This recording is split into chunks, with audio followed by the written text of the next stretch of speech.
Ibadah kita itu betul-betul kita sandarkan kepada Allah. Sebab kalau kita beribadah bukan karena Allahnya, karena surganya, karena pahalanya, karena hikmahnya, maka surga, pahala, hikmah dan fadilah itulah yang menjadi sembahan kita, yang menjadi Tuhan kita. Sementara Allah hanyalah sebagai wasilah saja bagi kita untuk mendapatkan itu semua. Ini yang mesti kita pahami. Ini yang disebut namanya syirik. La in asyrakta la yahbatanna amaluka wa la takunanna minal khasirin. Jikalaulah kamu berbuat syirik dari setiap ibadah yang kamu lakukan, la yahbatanna amaluka, maka aku batalkan seluruh amalmu, wa la takunanna minal khasirin, kamu termasuk orang rugi dan celaka. Ini yang Ustaz bilang tadi, takicu dan tarang. Kita mengira dan menyangka kita telah beramal, padahal kita belum melakukan amal soleh dalam pandangan dan pengakuan Tuhan. Rupanya ikhlas itu, Bapak Ibu, kesimpulannya, ikhlas itu tidak lagi terpandang dan tertilik akan rasa keakuan diri kita ini yang beramal. Kalau masih nampak keakuan diri kita yang merasa diri kita beramal, wujudu kazanbun, adanya keakuan dirimu itu adalah dosa. Itu yang dikatakan namanya najis batin. Najis batin itu tidak pernah bisa dibersihkan dengan air sumur, air yang di masjid nih. Tidak bisa dibersihkan dengan 7 samudra, 7 lautan. Tidak bisa Bapak Ibu. Tapi kalau najis zahir bisa dibersihkan dengan air sumur, tapi najis batin nggak pernah bisa. Lalu bagaimana cara membersihkannya? Faktulu anfusakum zalikum khairul lakum inda bariikum fataba alaikum. Bunuh dirimu, itulah sebaik-baiknya cara membersihkan najis batin itu. Itulah taubat yang diterima. Apa maksudnya bunuh diri? Bunuh keakuan dirimu yang merasa dirimu itu yang wujud, itu ya bunuh. Matikan rasa keakuan dirimu yang merasa dirimu yang melihat itu. Kalau sudah kita bunuh akan keakuan diri kita yang merasa diri yang wujud, merasa diri kita yang melihat dan mendengar, berkata, mengetahui, berkuasa dan hidup, disitulah diri kita itu betul-betul terlepas daripada junub batin. Makanya Allah katakan apa? Innal abdi iza ahbabtuhu qataltuhu fa iza qataltu wa nadiyatahu. Sesungguhnya hambaku, apabila dia telah aku cintai, aku jadikan dia menjadi waliku, aku angkat dia menjadi kekasihku, maka aku bunuh dirinya. Apabila telah aku bunuh dirinya, maka aku pengganti daripada dirinya. Maka kesempurnaan mati adalah hidup. Kesempurnaan tiada itu adalah wujud. Kesempurnaan buta adalah melihat. Kesempurnaan tuli adalah mendengar. Kesempurnaan bisu itu adalah berkata. Kesempurnaan bodoh mengetahui. Kesempurnaan lemah dan papa adalah kudat dan iradat. Siapa sebenarnya yang hidup? Siapa sebenarnya wujud? Yang sebenar wujud dan hidup itu tiada lain adalah Allah Subhanahu wa taala. Disitulah Allah mengatakan wa ani'buduni hadza siratal mustaqim. Akulah yang menyembah dan memuji akan diriku sendiri. Kif ya Muhammad ana rabbaka usolli. Berhentilah engkau yang merasa diri engkau yang solat ya Muhammad, yang merasa diri engkau yang berdiri ruku dan sujud. Ana rabbaka usolli, akulah Rabbmu yang solat itu. Inilah mesti kita pahami, yang tidak boleh kita ingkari Bapak Ibu. Namun kaji ini tidak cukup sebatas di sini Bapak Ibu. Tak bisa kita memahami kaji itu dengan waktu yang 30 menit ini. Ustaz takut nanti salah Bapak Ibu memahami pemahamannya. Makanya tidak Ustaz dalami maknanya karena waktu kita terbatas. Dan yang terakhir, ibadah yang beramal soleh itu, yang terakhir, kerjakanlah ibadah itu betul-betul sesuai dengan Al-Quran dan Sunnah. Nabi katakan apa? Man amila amalan laisa min amrina fahuwa raddun. Barang siapa yang beramal, yang beribadah tidak sesuai dengan tuntunan aku, maka amal ibadahnya itu adalah tertolak. Kesimpulannya Bapak Ibu, syarat ini adalah memberikan pemahaman kepada kita.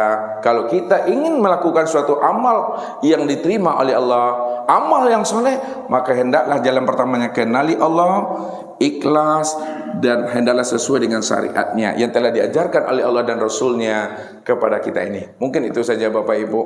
Kalau ada waktu kita mau bertanya satu orang sebelum ditutup, silakan Pak. Assalamualaikum Buya. Waalaikumsalam.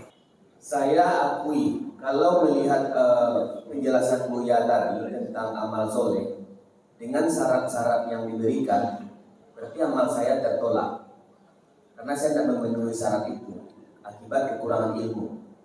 Tapi yang menguatkan saya selama ini adalah hadis yang mengatakan bahwa setiap kita mau berbuat baik, niat saja itu sudah dihitung satu pahala kebaikan. Kalau niat berbuat buruk sebelum dilakukan belum dihitung. Kalau tidak jadi dihitung, tertulis lagi pahala. Itu yang menguatkan saya. Jadi bagaimana dengan amal saya selama ini, ya? Tertolakkah atau ada hitungan? Satu. Kedua, bagaimana cara mengenal Allah itu? Saya terus terang, kalau analogi yang Buya sampaikan tadi, Pak Budi saya tak kenal, tak pernah ketemu, itu sahabat Buya. Tapi istri anak saya kenal. Ketika saya kenal walaupun dia jauh, saya bisa menghadirkan wujudnya, bentuk dan rupanya. Tapi kalau Allah, rupa apa yang harus saya hadirkan? Mohon penjelasan Buya. Terima kasih. Assalamualaikum warahmatullahi wabarakatuh. Amal Bapak Ibu diterima oleh Allah karena Allah itu Rahman dan Rahim. Anugerahnya, kasih sayangnya itu ya lebih luas daripada langit dan bumi ini.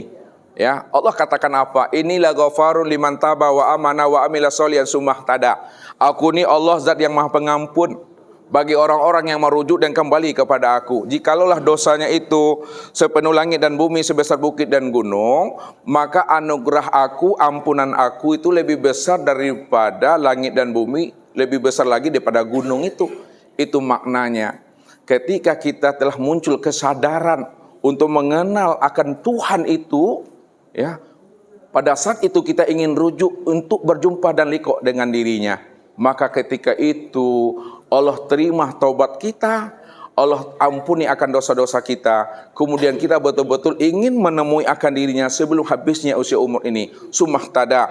Lalu kamu beriman dan beramal soleh dan istiqomah kamu dalam iman dan amal soleh itu, pasti aku terima taubatmu, aku ampuni segala dosamu.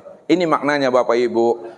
Mengimani Allah itu bukan hanya sebatas melaksanakan perintahnya, bukan hanya sebatas menjauhi larang-larangannya, tapi mengimani Allah yang kita imani selama ini sebagai Tuhan kita, betul-betul mesti sampai kepada musyahadah seperti yang disampaikan oleh Rasul.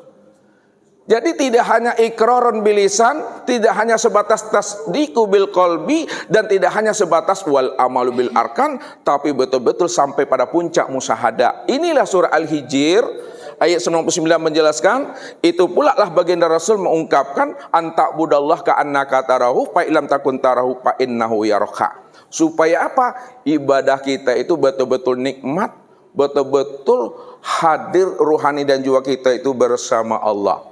Contoh, ini lihat contoh. Ini AC. Ya, AC ini tentu ada anginnya, ada udaranya. Kalaulah boleh Ustaz bertanya sama beliau nih. Bisakah Bapak melihat udara dan angin AC itu? Tidak bisa. Tapi bisakah Bapak merasakan hadirnya AC, angin AC itu pada diri Bapak? Bagaimana rasanya? Nano-nano atau gimana? Dingin? Sejuk? Rasanya udara AC, walaupun Bapak Ibu tidak melihat udaranya, anginnya, tapi Bapak Ibu bisa merasakan hadirnya udara AC itu pada diri. Rasanya adalah dingin dan sejuk. Itu kalau rasa AC. Bagaimana kalau kita memahami akan kehadiran Allah itu pada diri kita? Ini makum raqabah. Walaupun Bapak Ibu tidak mampu menyaksikan dan memandang Allah itu, tapi bisakah Bapak Ibu merasakan hadirnya Allah itu pada diri Bapak Ibu? Bapak jawab lagi, siapa yang bisa coba? Bisa Pak? Coba jawab, Ustaz mengantarkan. Belum, ibu-ibu bisa? Bagaimana merasakannya?